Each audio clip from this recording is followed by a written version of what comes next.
Good morning, everyone. I'm Kevin Allen here, sequestered in my home in Michigan, and I'm joined by my podcast partner, Tom Laidlaw, the former NHL defenseman for the New York Rangers and Los Angeles Kings. And I think you're sheltering in place as well. I've seen your workouts now have been managed so that they can be done in your home. You've told everyone how to do it, and you're providing a great service, I may add, for those people who are in need of a workout. But I can't believe I your opinion though. Did you see the one video I sent out yesterday? The gentleman who had made his homemade treadmill. I saw that, and it's everywhere now. After you sent it out, I started to think, man, that Tom Laidlaw is powerful because now, after I saw it from you first, and then I saw that, and I thought it was hilarious, and now it's everywhere. But I love the comments underneath, like he goes, people are saying, wow, that's a chipped tooth waiting to happen. And as my dad late father used to say, that's an accident waiting to happen, and all that stuff. But just so everybody knows, if they haven't seen the video, you can go to my Facebook page, Tom Laidlaw, or Instagram. Or it's just on, and Twitter as well. But so this gentleman, it looks like, I don't know where he was. He was speaking a foreign language. It was in his kitchen, it looked like, in a tile floor. And he looks like he squirted like cooking oil on the floor and a little bit of water. And then he put his hands up on the kitchen counter like he was holding on like on a treadmill and just started walking. And obviously his feet are slipping and sliding. And what I thought was pretty funny, I couldn't understand what he was saying, obviously, but the reaction of the people in the background was hilarious. But so I was actually encouraged to reenact that. I don't know. What do you think? Should I reenact that? I don't know. Do you feel that nimble that you wouldn't risk? What? Yeah. I mean, you wouldn't risk losing a tooth there. You're daring. So basically, that was a dare right there that I have to. I think it was. Although, I don't think it makes you less of a man if you wouldn't do it, just because. What's the benefit out of that, other than we might enjoy watching it? Yeah, you might enjoy watching fall down. Yeah, yeah. That's the funny. I tell this story about, there's always sort of in our own minds, even when you're in your 60s, you still feel 30, because you don't see yourself the way everyone else does. I mean, you can look in the mirror and you can see that you've aged, but you still feel good and you feel like you can do a lot of things. But I always tell people, I realized when I was old, when I went and I covered the World Junior Championships, and it was in North Dakota. So it must have been, I don't know, 10 years ago, 8 years ago, something like that. And I was in my 50s then, and I was walking, and it was an ice-covered sidewalk, and I'm walking into the arena.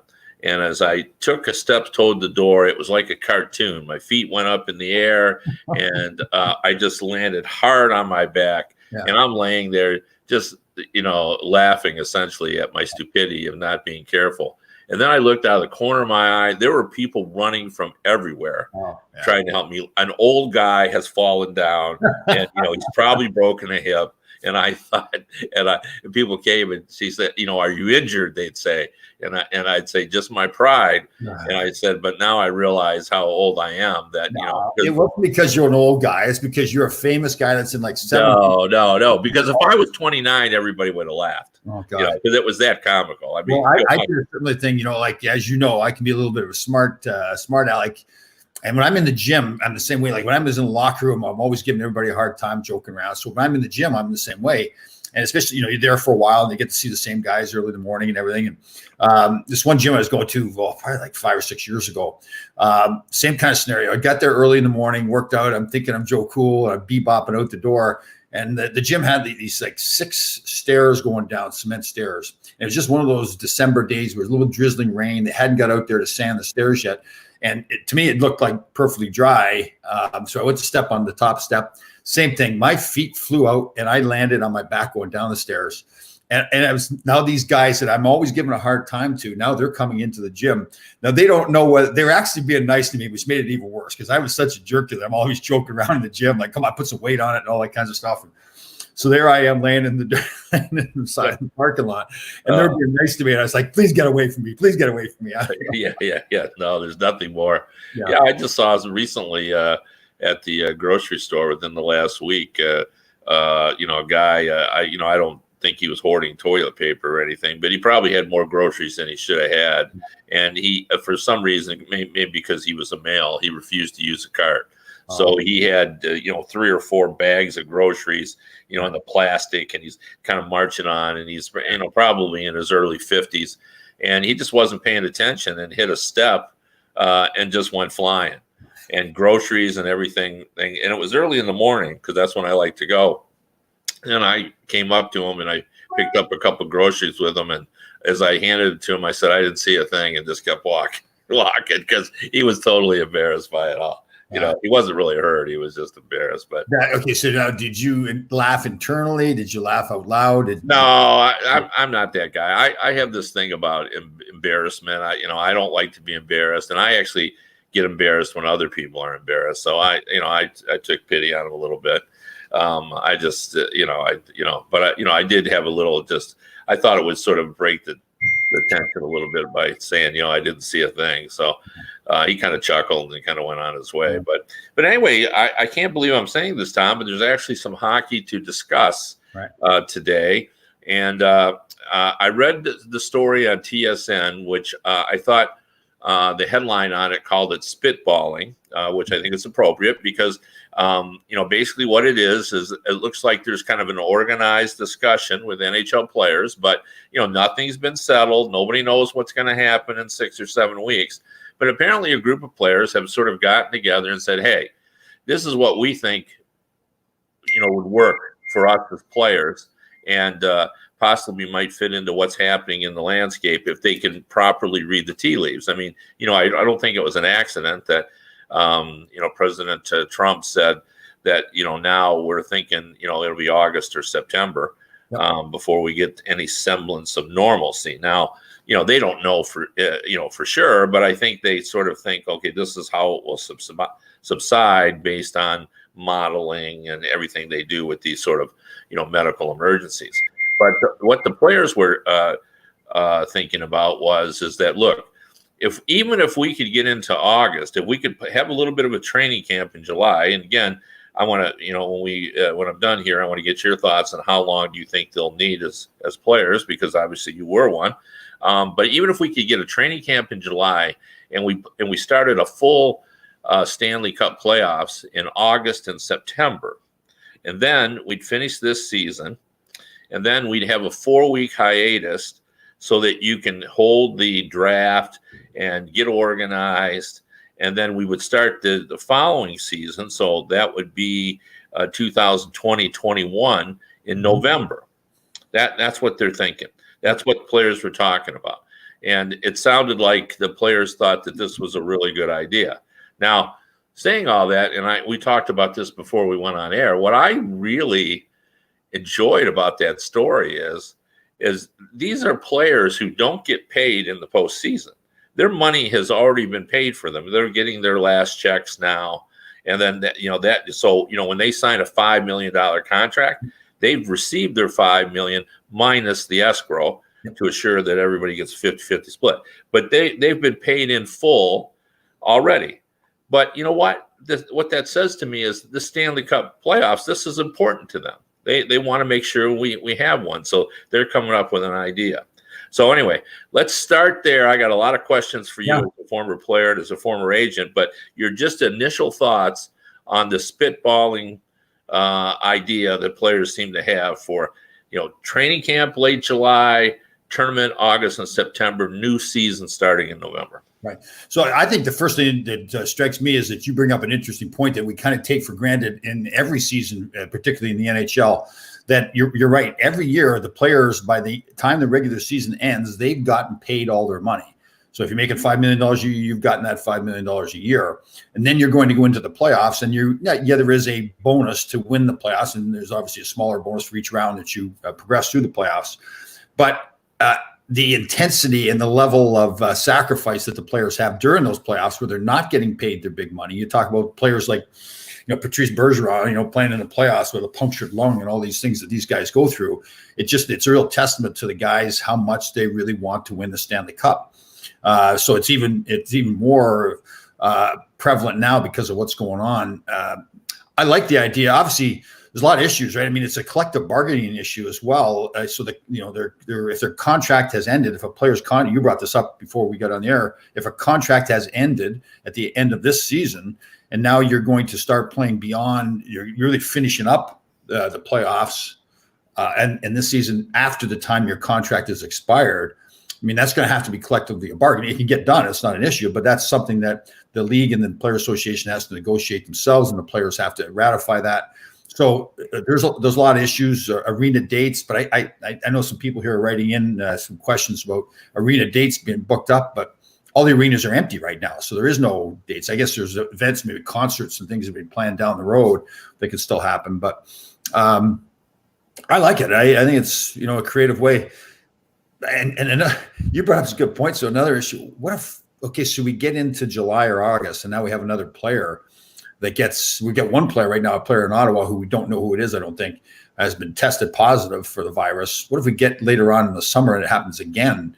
I mean, you can't have that player now exposing everybody else in the National Hockey League. There's issues like conditioning. So if the players now are supposed to be sequestered away from everybody else, what are they doing for conditioning? Do they have their own private gyms?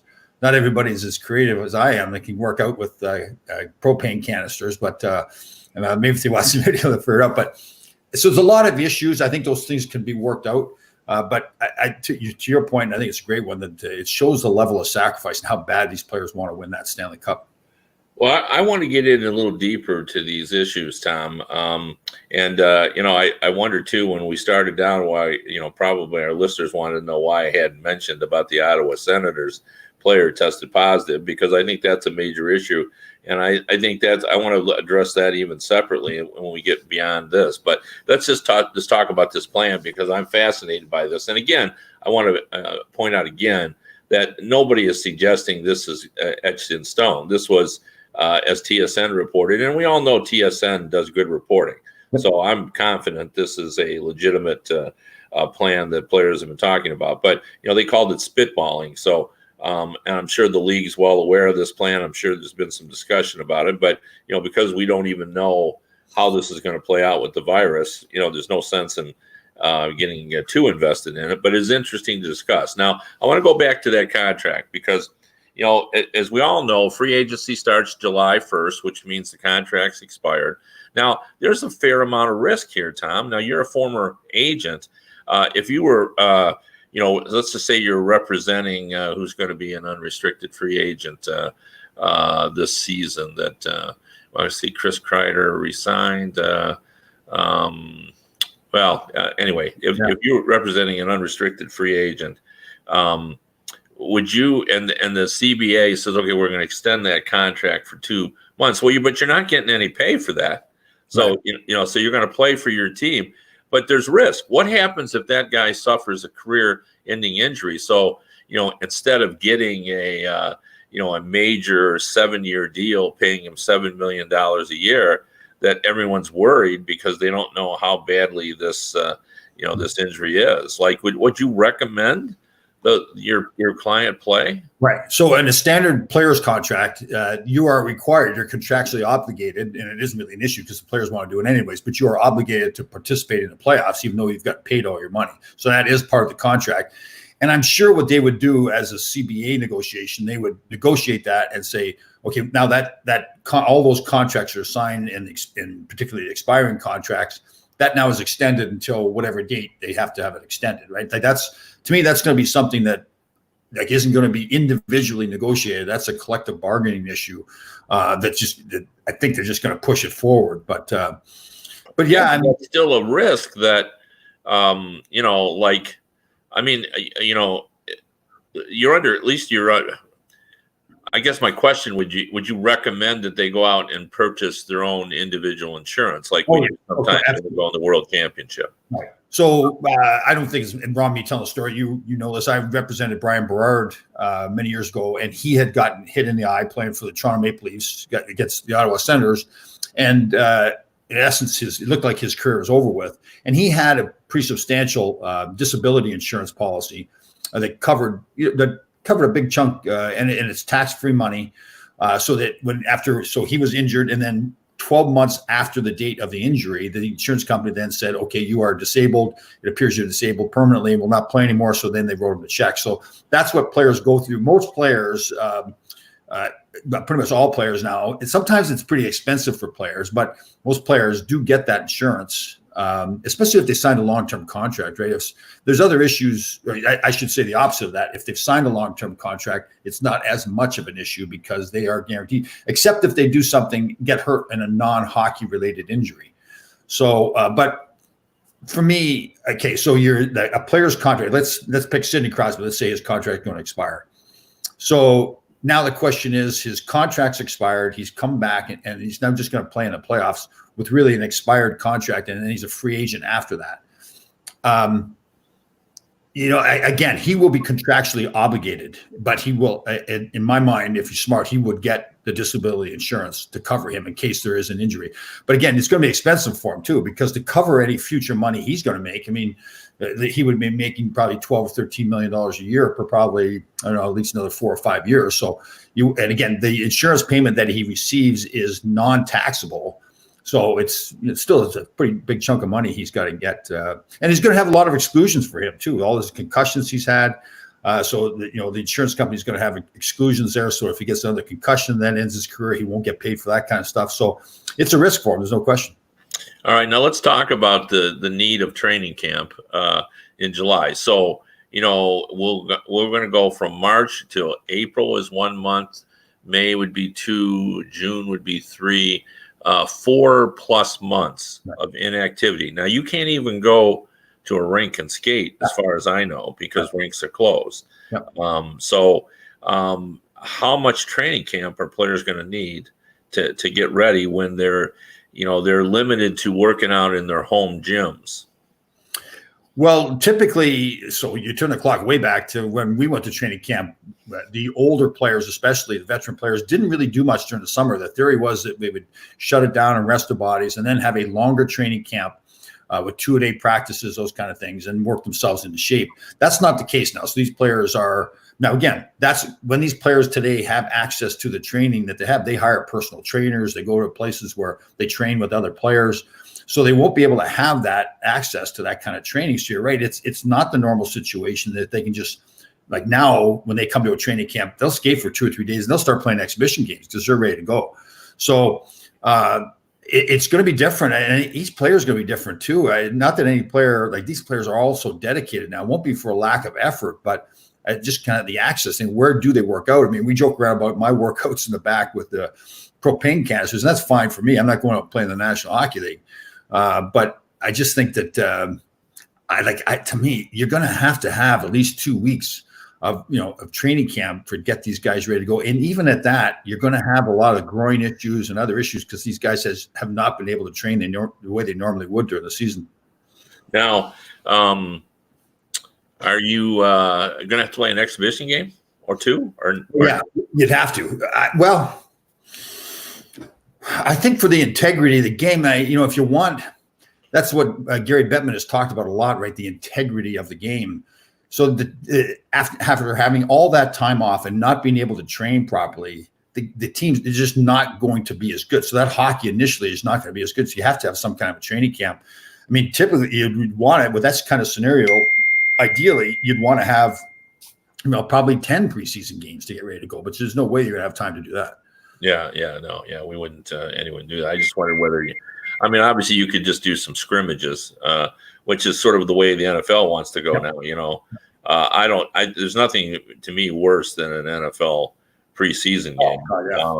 You're better off having, the Lions go to Cleveland on a bus and have a controlled scrimmage, or down to Indianapolis and Cleveland, that sort of thing. That's probably the way to go. So maybe that's what they would do. There'd just be a Columbus versus Pittsburgh, scrimmage, rather than an exhibition game. Now, the other question that I have is now, obviously, if we're going to have a full 2 month, they're thinking we're going to do this the right way, the best way, which is 4 rounds. But now we got to decide who's going to get in. And, if we're going to just decide 16 teams, I just don't think the the general managers are going to want that. I think they're going to want it as a minimum of like 20, like, the 7 and 8 teams, the wild card teams, having to play the teams right below them, like you and I talked last time. So, if I'm a team that's, let's say you go by winning percentage, because now everybody's played the same number of games, and that then determines the 16 teams. Obviously, the teams that are not among the 16, their general managers are going to like that system. But you got to do something. Oh, I mean, you can't. Well, I mean, I think what we talked about the other day, it seems like a fair system. Like, look, now we're taking 20 teams that have a shot. Right. It's not 24, but if you take 2, so basically you can challenge those 7th and 8th place teams in each conference and get in. So now we got 20. So one game that isn't going to disrupt the schedule. Yeah. Then you could still have a 4-round, 2-month Stanley Cup final. Now, if we accept all that'll all work. Now, there's still another problem, and which is now we have 11 teams who their players now come to the training camp in July. I forgot about this. And now they're going to watch all their buddies playing in the playoffs. Actually, they won't watch because most players tell me they don't watch the playoffs when they're not in. Right. And then we're going to have that 4-week hiatus. So now they've been off the ice for 3 months. Yeah. And now we're going to ask them to play again in November and start the 2021 season. So they will have sat around from March until November. Really not. They're going to training camp. They're going to go to the July training camp because So they go to training camp and not do anything though. They just have training camp. Maybe they don't go to training camp. No, you're absolutely right. Yeah. They wouldn't go to training camp till their training camp would be in October. Those teams. Right. Wow. So you got those guys sitting around for a long time. Yeah. No, that's right. From March to October. But look, if we're playing hockey, they'll be able to go back to their regular training. So. Right. But that's an excellent point to think of. So what if we think of something to do with those guys? So can't they play some kind of exhibition schedule? Are we going to give them their own version of like the hockey's version of the NIT basketball tournament? Yeah. All the has-beens who didn't make the NCAA tournament. Why not? Yeah. Have a because you think that's an excellent point. But you think of those other cities now that don't have their team playing from March, and they're sitting there watching. So yeah, why not play? Yeah, what do we call it? The Gordie Howe tournament, the Rocket Richard tournament. Well, you're in so many Hall of Fames. You call it the Kevin Allen tournament, right? Yeah, we're not going to call that. But yeah, I mean, I don't know. I mean, that's an interesting point. Yes. Yeah, so we could do something with them, or you know what? We're not going to be the only. What if we have a challenge series with the KHL? Sure.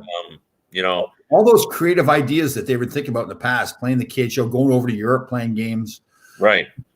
Yeah, we could just go have all those teams play in a maybe have a kind of a maybe we can get 11 KHL teams and our 11 teams, or maybe it's because we're 16, maybe it's our 15 and their 15, and we'll do an NCAA tournament style single elimination. With 15 European teams. Right. So again here, Ron Greshner coming up with some fantastic ideas here, right? The Laidlaw March tournament, because we have the morning march. Yeah. Right. But, a single elimination tournament. So, and you know what? I think fans would get into that. Like if it was single elimination and you had some European teams mixed in and, maybe we get the AHL champion in it as well. So there's some oddness to it. So those guys are going to have to get paid, though, right? Well, yeah, we'll have to. But you know what? There'll be revenue. Yep, you're right. Because there's revenue that didn't exist before because we have gate revenue. And you know what? Because this is maybe we give players 60%, right, or 2/3, whatever. I'm sure all the owners are really happy with you right now, so giving away their money. Well, yeah, but I think. That is another issue, though, too, that we have to think about in the future with the salary cap. Oh, for sure. Where is that number going to be? Yeah, well, it's going to be less. But I think, when you think most of the money for this past season had already come in. Right. It'll be lower, but I don't think it'll be it's not going down to 75 million or anything. Why? Because I just think most of the money has already come in. Well, but in the future, though, so let's say some of these teams that have really, maxed out on their contracts, and spent close to the cap that they thought was going to be at $82 million. It's not going to stay at $82 million. I know for this season, all the revenue is coming in, but for the following years, I mean, what do all the advertisers do? Right? Where's the TV dollars now? Well, I mean, I think that you think you're going to have to give a rebate back to NBC? I think not. Well, I'm just thinking, they factor in all these, so sponsors for each team, all that kind of stuff. So you're factoring in the bad American economy right now. That's what. Yes. Yeah. Oh, okay. Well, that's a legitimate concern, but it would be no different than if we went into another recession. It's going to be if there is a recession. I mean, they're talking that if we don't take care of this properly, there could be like a 20% rate of unemployment, right? So no, I agree. But what I'm saying is, like, this is I mean, we could. We're always in danger of because of the economy. Yeah. And I guess, it's already built in with the escrow system, so everybody's been clear. So basically, the league will say, okay, we've got an $80 million cap. So the revenues, I'll go through it quickly. If let's say the revenues are $4 billion league wide, they take out some small expenses for the league, and then right now the way the system is, they divide that 50-50 amongst the players and the owners. So the $80 million that it works out to per season, there's an escrow there too that they take out. They project. They think, okay, we're not going to get the revenue we thought. In this case, it's probably going to be a lot. So they may take 20% out of each paycheck of each player because they're not certain that revenue is going to get to the $80 million that has been allotted for the contract. So that's how that's. And players will hate that even more than they hate the current situation. The problem is, I'm not saying that the economy might not over the long run have an impact on the salary cap. All I was saying is for next season, I think most of the money for this season has already come in. So I don't think, for example, that it's suddenly going to go for next season down to $70 million. Ooh, but they're going to project. See, but what happens with that salary cap? They make projections on what the revenues are going to be for that season, right? Yeah, but I don't think they're going to want to put that kind of hardship on teams for next year. Yeah, I see your point, but they're going to know. But I guess again, that's where the escrow comes in, right? So if the cap still stays where it was going to be, like at 82 or whatever it is, then the escrow will cover. They're going to say, well, we're not certain where it's at. So in this first part of the season, we're going to have to take a big chunk in escrow.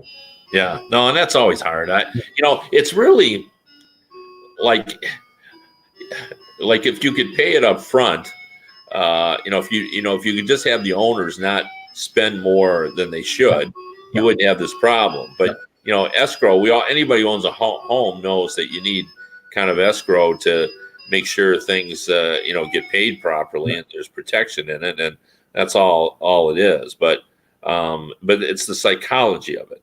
Yeah. You're earning $5 million and then they're taking 17% out or 14% or 13%, and invariably owners spend more money than they should. Sure. And here we go. And it's hard to sort of guess where the cap should be, because of all that. Anyway, the final thing. Real quick, it's just to talk about politics. So Joe Biden is going to be the Democrat candidate. Is that where you guys are? I'm thinking so. I mean, there's no path for Bernie Sanders to come through, but so Donald Trump will be president again. Then is that? Well, I don't think that's the case, but we will see. We will see.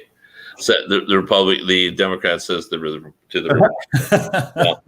I don't. If the fans and this will make some of the fans quite happy and some of them unhappy, but I don't know if fans ever think about it. But I would say the NHL is a Republican league. Yeah, I think it is. The NBA is a Democratic league. Yeah, but. Yeah.